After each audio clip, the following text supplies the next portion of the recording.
Hey guys, welcome back to my channel. In today's video, I'm going to show you how to enable biometric login on Roblox app.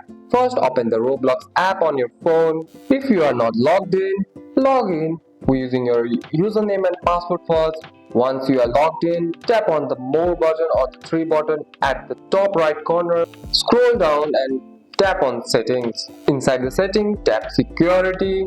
Now look for the option related to biometric login, quick login or Face ID, Touch ID. When you see it, turn the switch on. Your iPhone may now ask for permission. Use your Face ID or Touch ID to confirm. If Face ID or Touch ID is not working, don't worry. Go to the setting app on your iPhone, scroll down and tap Roblox. Make sure Face ID or biometric access is turned on. Now go back to the Roblox app. The next time you log out and log in, Roblox will ask you to Face ID or Touch ID. Just look at your phone or touch the sensor and you are in. And that's it. That's all for today's video, guys. If you found this video helpful, drop a like and subscribe for more videos. Thanks for watching. See you in the next one.